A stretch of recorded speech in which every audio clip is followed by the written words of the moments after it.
श्री कुंज बिहारी श्री हरिदास। राधे राधे भक्तों, कैसे हैं आप सब। आशा यही करती हूँ दोस्तों कि लड्डू गोपाल जी की कृपा से आप सभी भक्त स्वस्थ और मस्त होंगे। तो दोस्तों, आज मैं आप सबके लिए लड्डू गोपाल जी की एक अद्भुत लीला कथा लेकर आई हूँ, जिसे सुन करके आपकी आंखों में आंसू आ जाएंगे। दोस्तों, ये लीला कथा बहुत ही आपके दिल को छू जाएगी। बहुत ही मार्मिक ये लड्डू गोपाल जी की लीला कथा है। दोस्तों, हम सब लड्डू गोपाल जी के लिए ना बहुत कुछ करते हैं, लेकिन हमारे लड्डू गोपाल जी हमारे लिए भी बहुत करते हैं। हम जो अपने कान्हा जी से मांगते हैं ना, वो ज़रूर पूरा करते हैं। लेकिन आपको पता है दोस्तों, हम भक्त जो होते हैं ना, हम लोग भी लड्डू गोपाल जी के लिए ऐसी-ऐसी चीज़ें कर गुज़रते हैं ना, जिसकी हमें कभी जीवन में आशा नहीं होती कि हम ये सब भी अपने लड्डू गोपाल जी के लिए कर सकते हैं। तो दोस्तों, ऐसी ही आज की लीला कथा है जो मुझे भेजी है रूपा जी ने। रूपा कहती हैं कि दीदी, ये मेरी किसी कहीं और की नहीं, ये मेरे दोस्त की कहानी है जो मेरे क्लासमेट हुआ करता था एक टाइम पर। और मुझे जब इसके बारे में पता चला तो मुझे लगा कि मुझे आपसे ये अपनी घटना शेयर करनी चाहिए, जो कि लड्डू गोपाल जी से जुड़ी हुई है दोस्तों। तो चलिए शुरू करते हैं। तो दोस्तों, रूपा जी ने मुझे बताया कि ये 2 दोस्त होते थे। मतलब जब ये कॉलेज छोड़ दे जब स्कूल ये छोड़ देता है, इसकी पढ़ाई-लिखाई में भी ज़्यादा मन नहीं लगता था। इसका हमेशा घूमने-फिरने में मन बहुत लगा करता था। तो इसका एक दोस्त था जिसका नाम सद्दाम था। सद्दाम एक मुस्लिम धर्म का था, लेकिन शिवम और सद्दाम दोनों एक कह लीजिए आप कि एक ही भाई की तरह बिल्कुल रहते थे। ऐसा लगता था कि एक अगर नहीं रहेगा तो शायद दूसरा भी इस दुनिया में कभी नहीं रहेगा। इन दोनों में इतना ज़्यादा लगाव, इतना ज़्यादा प्रेम था एक-दूसरे से। तो दोस्तों, इसी तरह से मतलब दोनों बहुत ही अच्छे एक जिगरी दोस्त थे और एक साथ रहते थे। घर में भी मतलब कभी-कभी घर में भी आकर के अपने घर में भी वो रहते थे, और कभी-कभी शिवम जा कर के सद्दाम के घर में भी रहा करता था। तो सद्दाम के कोई माँ-बाप नहीं थे। वो बचपन में ही शायद उनके माँ-बाप किसी वजह से कुछ हो गया होगा उनको, वो नहीं थे, वो अपने फूफा और फूफी के साथ रहा करते थे। और ये जो शिवम थे, इनके पापा मतलब एक दुकान थी उनकी, मतलब मिठाइयों की दुकान थी, हलवाई आप कह लीजिए कि हलवाई की दुकान थी। इनके यहाँ मिठाई, पेड़ा, बर्फ़ी वग़ैरह बना करती थी। तो सद्दाम के जो शिवम के पापा थे, वो हमेशा कहा करते थे शिवम से कि बेटा दुकान पर बैठो, अपनी दुकान है, अच्छा खासा हम इनकम करते हैं, तो तुम्हें भी दुकान पे बैठना चाहिए। मेरे बाद तो कौन देखेगा, मेरे बाद तो तुम ही देखोगे ना। लेकिन शिवम हमेशा कहता कि नहीं, मैं नहीं बैठूँगा दुकान पे, मेरा मन नहीं लगता इन सब चीज़ों में, मुझे घूमना-फिरना है। मतलब वो हमेशा दोस्तों इसी तरह से बातें किया करता था, कहा करता था, लेकिन सद्दाम उसे हमेशा समझाता था कि ऐसा नहीं कहते, वो तुम्हारे पिताजी हैं, तुम्हें ऐसा नहीं कहना चाहिए उनको। लेकिन फिर भी सद्दाम की बातों का वो बिल्कुल भी मतलब कुछ भी नहीं सोचा करता था कि सद्दाम उससे कुछ कह रहा है। उसको कोई फ़र्क नहीं पड़ता था, बस वो हमेशा यही कहा करता था कि तुम मेरे पिताजी की तरह मत बनो, मेरे पिताजी मत बनो तुम भी मेरे पिताजी की तरह हो गए। लेकिन सद्दाम फिर भी उसको समझाता, लेकिन फिर भी शिवम को कुछ समझ नहीं आता था दोस्तों। इसी तरह से उनके जो पिताजी थे, उनको कहना ही छोड़ दिया था उसने कि कुछ भी कहना, सुनना सब कुछ छोड़ दिया था। इसी तरह से दोस्तों कुछ वक़्त आया जब शिवम जो है, उसकी एक बहुत बुरी लत लग गई थी। उसको गांजा पीने की आदत लग गई थी दोस्तों। गांजा पीने की वजह से उसका स्वास्थ्य दिन पे दिन ख़राब होता जा रहा था। और इधर जो सद्दाम था, वो बहुत ही नेक दिल लड़का था। रूपा कहती हैं कि वो इतना अच्छा था, वो मेरा क्लासमेट नहीं था, वो शिवम का दोस्त था। लेकिन वो उनके शिवम के पिताजी की भी बहुत हेल्प करवाता था। जैसे दुकानों में कभी-कभी बहुत ज़्यादा भीड़ हो जाती थी, तो उनकी भी हेल्प करवाता था। हेल्प करवाने का एक वजह ये भी था कि वो शिवम को बहुत ज़्यादा प्यार करता था, अपने दोस्त, अपने भाई की तरह, इसलिए वो हेल्प करवाता था। तो इसी तरह से वो उनकी दुकान पे रहता है। शिवम की तबीयत एक दिन अचानक से दोस्तों ख़राब हो जाती है। उसको एडमिट करवाया जाता है। जब एडमिट करवाया जाता है तो पता चलता है कि इसके जो लीवर है ना, लीवर में इसके मतलब दिक्कतें आ गई हैं। अगर इसने गांजा पीना नहीं छोड़ा तो हो सकता है कि इसका लीवर भी फ़ेल हो जाए। तो इस तरह की बातें सुन कर के सद्दाम तो बिल्कुल, उसके तो ऐसा लग रहा था कि पैरों के तले ज़मीन खिसक गई है। अब उसको कुछ समझ में नहीं आ रहा था कि वो क्या करे। उसे मतलब इतना ज़्यादा रोना आ रहा था कि वो क्या बताए। तो दोस्तों, शिवम की मम्मी जो थी, वो लड्डू गोपाल जी की एक बहुत बड़ी भक्त थी। बहुत ज़्यादा मतलब वो लड्डू गोपाल जी को बहुत ज़्यादा चाहती थी। वो बहुत सेवा करती थी। जब उनको मतलब जब शिवम के बारे में ऐसा पता चला तो वो लड्डू गोपाल जी के आगे जाके रोने लगी। उन्होंने कहा कि हे कन्हैया, सिर्फ़ एक ही तो बेटा दिया है आपने मुझे, और उसको भी अब मतलब अगर आप ऐसे छीन लेंगे तो कैसे चलेगा? लेकिन फिर सद्दाम को जब उनकी मम्मी मिलती तो वो कहती कि बेटा इसको समझाया करो। सद्दाम ने उसको बहुत समझाया दोस्तों, लेकिन वो फिर भी नहीं माना। उसके बाद क्योंकि उसके दिमाग में मतलब वो किसी लड़की को चाहता था शायद, या उस मतलब कुछ भी ऐसा था। रूपा ने बताया कि किसी लड़की को चाहता था, वो लड़की इसको नहीं चाहती थी, तो इसी के चक्कर में इतना ज़्यादा वो नशा करने लगा था। तो नशा मतलब बहुत ज़्यादा नशा करने लगा था, तो इस वजह से उसकी ये हालत हो गई थी।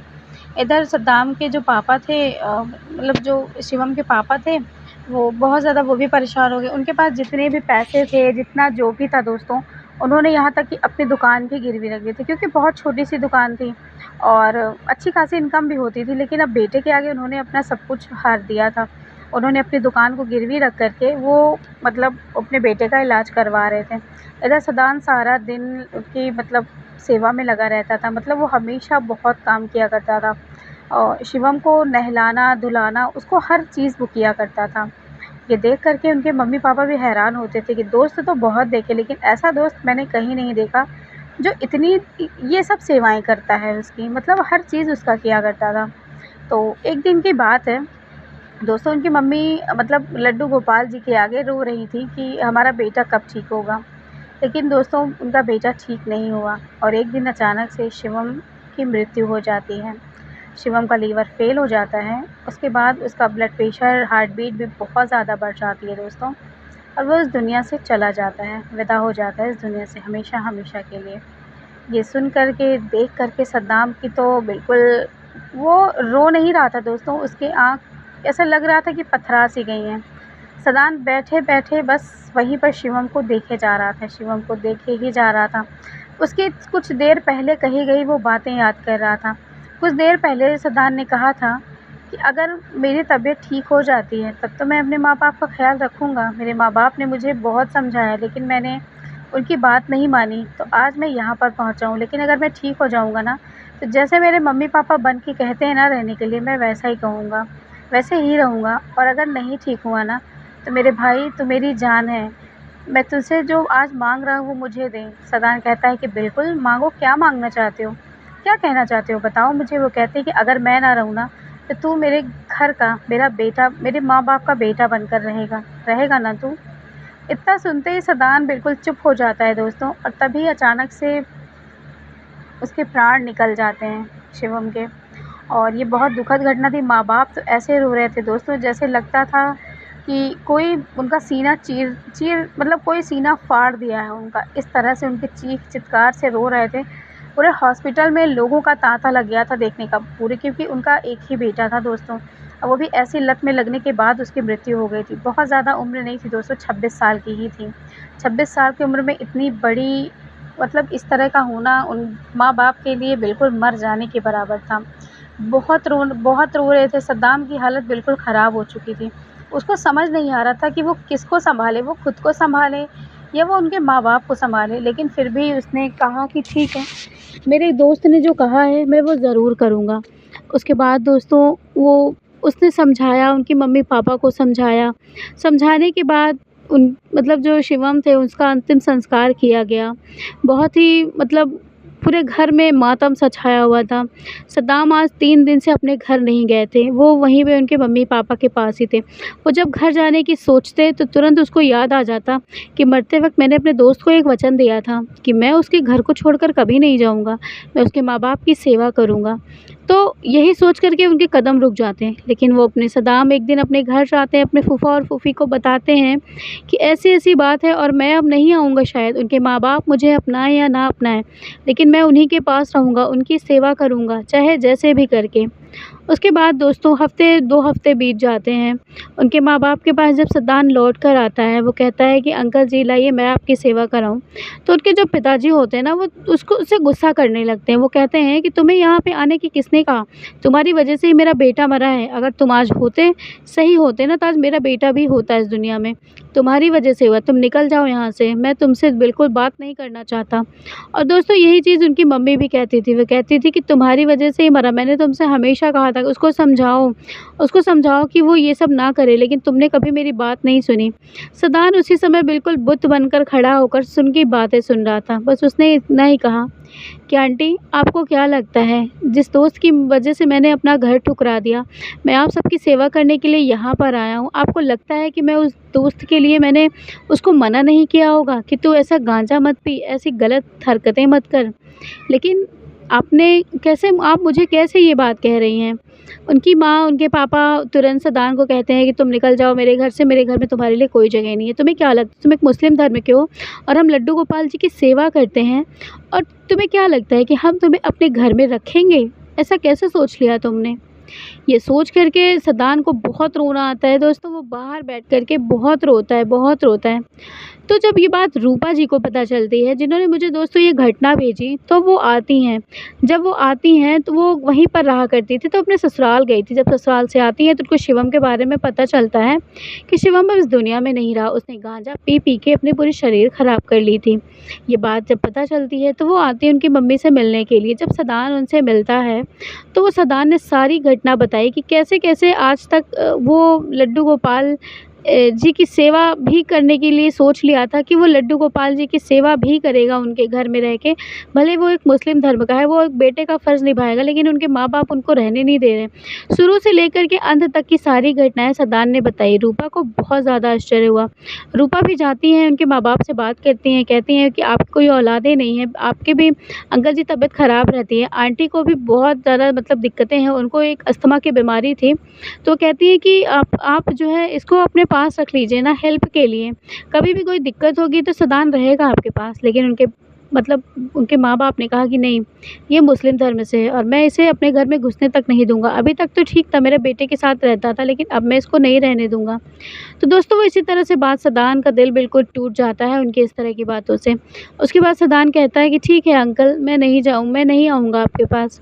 तो दोस्तों वो इसी तरह से बाहर, वहाँ पे एक सामने एक मोबाइल शॉप थी, तो वहीं पर वो काम करने लगता है। वो जस्ट उनके घर के सामने ही थी।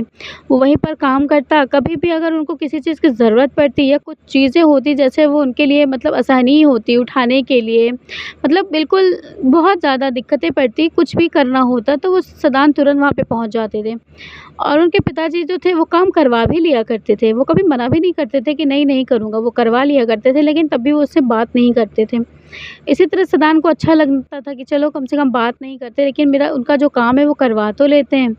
इसी तरह से कुछ वक़्त बीतता गया दोस्तों। अचानक से एक दिन उनके जो मतलब पिताजी थे, उनको उनकी मतलब हार्ट अटैक की बीमारी तो थी ही, तो उनको हार्ट अटैक था। तो वो मतलब एक दिन उनको बहुत तेज़ हार्ट अटैक आया, मतलब पहला ही अटैक आया था, तो बहुत ज़्यादा मतलब आया, तो उनकी तबीयत बहुत ज़्यादा ख़राब हो गई। उनको हॉस्पिटल ले जाने के लिए कोई था भी नहीं, लेकिन अब कोई हॉस्पिटल ले जाने वाला भी नहीं था। सदान को जब ये बात पता चली दोस्तों, वहाँ से भागते हुए आया और तुरंत उसको हॉस्पिटल के लिए ले गया। हॉस्पिटल में ले जाता है, उनको एडमिट कराता है। इधर वो आंटी जो थी, वो आंटी को भी आकर के बताता है, यानी शिवम की मम्मी को आके बताता है कि आंटी ऐसी-ऐसी बात है, हम हॉस्पिटल में अंकल को लेकर गए हैं। वो भी वहाँ पर जाती हैं। उसके बाद दोस्तों वो वहीं पर रहती हैं। अब सदान उसने तो उनको एडमिट करवा दिया था, उनकी मम्मी वहीं पर थी, लेकिन घर में लड्डू गोपाल जी थे। जो उनके घर में लड्डू गोपाल जी दोस्तों 1-2 नहीं थे, 4-4 5-5 लड्डू गोपाल जी थे उनके घर में। अब उनको ये समझ में नहीं आ रहा था कि लड्डू गोपाल जी की सेवा कैसे करें। वहाँ पे वो अपने पति को देखें या यहाँ पर लड्डू गोपाल जी की सेवा करें। अब ना चाहते हुए भी उन्होंने कहा सदान से कि बेटा मुझे, मतलब वो कहने लगी कि बेटा मुझे तुमसे एक बात कहनी है। सदान कहता है कहिए आंटी, क्या बात है? तो कहती है कि हमारे घर में जाओ बेटा, लड्डू गोपाल जी हैं, लड्डू गोपाल जी की सेवा करो, जाके उनको भोग लगा दो। मैं 2 दिन से उनको भोग नहीं लगा पाई हूँ, मैं 2 दिन से यहीं हॉस्पिटल में हूँ। ये सुनकर के सदान बिल्कुल, उसकी आँखों में आँसू आ गए। उसने कहा आंटी सच में आप मुझसे कह रही हैं करने के लिए? तो उनकी जो माँ थी शिवम की, वो कहती हाँ बेटा मैं तुमसे कह रही हूँ, तुम इतने अच्छे हो, तुमने मेरे बेटे के लिए अपना जीवन यहाँ तक बर्बाद कर दिया। तुमने एक छोटी सी मोबाइल की दुकान में काम करी। मुझे ये बात जब से पता चली है ना, तब से मैं अपने आप को माफ़ नहीं कर पा रही हूँ। अगर आज मेरा शिवम होता तो क्या मुझे माफ़ करता इस चीज़ के लिए कि मैं तो उसके ही दोस्त के साथ मैंने इतना बुरा बर्ताव किया। बेटा मैं लड्डू गोपाल जी की बहुत बड़ी भक्त हूँ। मुझे ऐसी बातें कहना शोभनीय ही नहीं था। मैंने कैसे कह दिया कि तुम एक मुस्लिम धर्म के हो तो तुम भगवान जी को छू नहीं सकते, मेरे घर में नहीं घुस सकते। मेरे मन में ये कैसी भावना आ गई। मुझे लड्डू गोपाल जी माफ़ करें, शायद इसीलिए मेरे पति की ऐसी हालत हो गई। शायद मेरे पति की हालत की ज़िम्मेदार खुद मैं ही हूँ, जो मैंने उनके मन में ऐसी बातें डाली कि तुम उनके लिए ठीक नहीं हो। तो इस तरह की बातें सुन कर के सदान बहुत ज़्यादा मतलब खुश हो जाता है। वो तुरंत आंटी को जैसे ही गले लगाने जाता है वो रुक जाता है। तभी आंटी कहती हैं कि बेटा मैं तुम्हें खुद गले लगाना चाहती हूँ। मैं तुम्हें गले लगा के ना मुझे मेरे बेटे की याद आती है। उसको जैसे लगता है कि मेरा बेटा है मुझसे गले लग रहा है, मुझे सुकून मिलता है। उसके बाद सदान बहुत ज़्यादा खुश हो जाते हैं दोस्तों। फिर वो तुरंत कहते हैं कि ठीक है आंटी मैं जा रहा हूँ लड्डू गोपाल जी को आपके कैसे भोग लगाना है मुझे बता दीजिए। आंटी जैसे-जैसे होता है सारी चीज़ें बता देती हैं और सदान जाते हैं घर में, वो भोग लगाते हैं। उनको भोग लगा के वो उनके घर में ही रहते हैं। 2-4 दिन के बाद उनको डिस्चार्ज करवा कर के वो घर लेकर आते हैं। उसके बाद दोस्तों सदान जो थे वो जो उनके पापा थे उनकी बहुत सेवा करते हैं दोस्तों, बहुत सेवा करते हैं। खूब सेवा करते हैं, खूब सेवा उनके पिताजी जल्द से ठीक हो जाते हैं। उनको सेवा करते देख सदान को मतलब बहुत ज़्यादा उनके पिताजी भी बहुत ज़्यादा सदान को मानने लगे थे। उन्होंने कहा कि बेटा आज से मेरा बेटा सिर्फ़ तुम ही हो। तुम पता है सदान नहीं तुम शिवम हो। आज से मैं तुम्हें अपने बेटे का नाम देता हूँ शिवम। आज से तुम मेरे बेटे हो, तुम मेरे घर में ही रहोगे, तुम हमारी ही औलाद हो। जो मेरे साथ थी, मेरी आँखों के सामने थी और मैंने कैसे नहीं सोचा कि तुम मेरे साथ नहीं हो। मैं हमेशा उनकी मम्मी कहती हैं कि मैं हमेशा लड्डू गोपाल जी से यही कहती थी कि हे लड्डू गोपाल जी मुझे एक ऐसा बेटा चाहिए जो मेरी बात माने, जो आपकी भक्ति करे, जो आपके शरण में रहे। मुझे ऐसे ही बेटे की तलाश थी और आज आपने मेरा बेटा भले मुझसे छीन लिया लेकिन आपने मुझे एक ऐसा बेटा दिया है जिसे मैं आपकी मतलब आपको कितना भी धन्यवाद करूँ ये कम है मेरे लिए। उसके बाद दोस्तों सदान जो थे वो लड्डू गोपाल जी की सेवा करना वो उनको खूब अच्छे से सिखाती हैं। उसके बाद सदान अब शिवम बन गए थे और वो उनके साथ खूब अच्छे से रहते थे और उनकी जो माता-पिता थे उनकी सेवा भी करते थे और शिवम को हमेशा वो याद करके कहते थे यार मैं तेरे घर में ही हूँ, मैं तेरे घर में तेरी ज़िम्मेदारी निभा रहा हूँ क्योंकि मैं तुझसे बहुत प्यार करता हूँ। तू जहाँ भी होगा ना बहुत खुश रहे। तुझे कोई टेंशन लेने की ज़रूरत नहीं है, तू जहाँ भी है ना मुझे बहुत अच्छा लग रहा है ये सोच कर के कि तूने मुझे ये ज़िम्मेदारी दी, मुझे अपना समझा, मैं बहुत ज़्यादा खुश हूँ। और तू जहाँ भी है ना भगवान तेरी आत्मा को शांति दे। और तुझे पता है तेरे माँ-बाप ने ना मुझे तेरा नाम दिया है शिवम और मैं अब उनका बेटा बनकर रह रहा हूँ। ये बात दोस्तों सुन कर के मतलब उनकी मम्मी जब ये बात सुनती हैं तो बहुत ज़्यादा भावुक हो जाती हैं, रोने लगती हैं सदान को पकड़ के। वो कहती हैं कि बेटा तुम ही मेरे बेटे हो बस, तुम ही मेरे बेटे हो। शिवम तो मेरा बेटा था ही, वो तो हमेशा रहेगा, लेकिन मेरा एक दूसरा शिवम भी आ चुका है मेरे पास। उसके बाद दोस्तों वो उनकी मिठाई की दुकान सँभाल लेता है, लेकिन कुछ दिन के बाद दोस्तों उनके पिताजी भी इस दुनिया से चले जाते हैं क्योंकि उनको एक बार में ही 2-3 अटैक साथ में आ गए थे, तो इस दुनिया में नहीं थे। अब बचे दोस्तों शदान और उनकी माँ बचती हैं। उनकी माँ भी लड्डू गोपाल जी की सेवा में लीन रहती हैं। वो हमेशा लड्डू गोपाल जी की सेवा में लीन रहती हैं। उसके बाद दोस्तों वो उस चीज़ से बाहर ही नहीं है। अब बची पूरी दुकान, दुकान को सँभालने वाला कोई नहीं था। सदान ने फिर दोस्तों सँभाला, बहुत अच्छे से सँभाला उस छोटी-सी मिठाई की दुकान को। उसने एक बड़ा रेस्टोरेंट बनाया, एक बड़ा रेस्टोरेंट। उस रेस्टोरेंट का नाम उसने शिवम नाम रखा, शिवम रेस्टोरेंट। और दोस्तों आज भी बहुत अच्छे से रूपा कहती हैं कि बहुत अच्छे से वो चला रहा है और ये सब लड्डू गोपाल जी की कृपा से ही हुआ है। तो दोस्तों अब लड्डू गोपाल जी की वजह से ही हुआ है या क्या हुआ है दोस्तों ये आप बताइएगा। और लड्डू गोपाल जी से वो हमेशा कहती थी कि हमें लड्डू गोपाल जी ऐसा ही बेटा चाहिए और उनको ऐसा बेटा तो मिल गया। लेकिन सदान के शायद माँ-बाप नहीं थे तो शायद लड्डू गोपाल जी ने माँ-बाप के रूप में शायद शिवम के माँ-बाप को चुना या क्या है दोस्तों, ये तो बस लड्डू गोपाल जी की कृपा है और वो कैसी लीला रचते हैं ये तो वही जाने। लेकिन सदान जैसा दोस्त दोस्तों सबको मिले। उसने अपना जीवन नहीं देखा, उसने अपने दोस्त के लिए अपना जीवन पूरा न्यौछावर कर दिया उनके माँ-बाप के ऊपर। कुछ वक़्त के बाद रूपा कहती है कि उनकी जो मम्मी थी वो भी नहीं रही इस दुनिया में। अब बचे हैं केवल सदान। सदान लड्डू गोपाल जी की सेवा करते हैं उनके घर में। 1 नहीं, 2 नहीं, 4-4, 5-5 लड्डू गोपाल जी हैं, वो उनकी खूब सेवा करते हैं और उस रेस्टोरेंट के खुद के मालिक हैं और वो बहुत अच्छे से रेस्टोरेंट चलाते हैं। उन्होंने अभी तक शादी नहीं करी है, वो शिवम को आज भी मानते हैं क्योंकि शिवम के नाम पर ही उन्होंने रेस्टोरेंट रखा है। और वो लड्डू गोपाल जी की सेवा करते हैं दोस्तों। आज तक उनको कोई ये नहीं कह पाया कि वो हिंदू नहीं हैं, वो मुस्लिम हैं। कोई किसी ने ये बात नहीं कही, क्योंकि वो कोई जानता ही नहीं था सदान और शिवम के बारे में। तो दोस्तों, आज की थी ये घटना, आपको कैसी लगी मुझे ज़रूर बताइएगा। रूपा जी ने जब बताया कि रूपा फिर एक बार फिर से मिलने आती हैं और वो देखती हैं इतनी बड़ी सक्सेस उनको मिली, इस चीज़ से वो बहुत खुश होती हैं। वो कहती हैं कि बस सब कृपा इन्हीं लड्डू गोपाल जी की है। वो क्या करते हैं, कैसे करते हैं, किस रूप में वो कब आकर मिल जाएँ किससे, ये किसी को नहीं पता होता दोस्तों। तो आज की थी ये लीला कथा, आप सबको कैसी लगी मुझे ज़रूर बताइएगा। दोस्तों, लड्डू गोपाल जी की कहानी आप सबके पास भी अगर हो तो आप मुझे भेज सकते हैं मेरे इंस्टाग्राम आईडी पर, जैसे बाकी लोग मुझे भेजा करते हैं। तो चलिए दोस्तों, मिलूँगी लड्डू गोपाल जी की नई लीला कथा के साथ, तब तक के लिए राधे राधे। चलिए मेरे साथ आप सभी प्रेम से बोलिए, जय लड्डू गोपाल जी की, जय कन्हैया लाल जी की, जय लड्डू गोपाल जी की। तो चलिए दोस्तों, मिलूँगी लड्डू गोपाल जी की फिर से नई लीला कथा के साथ।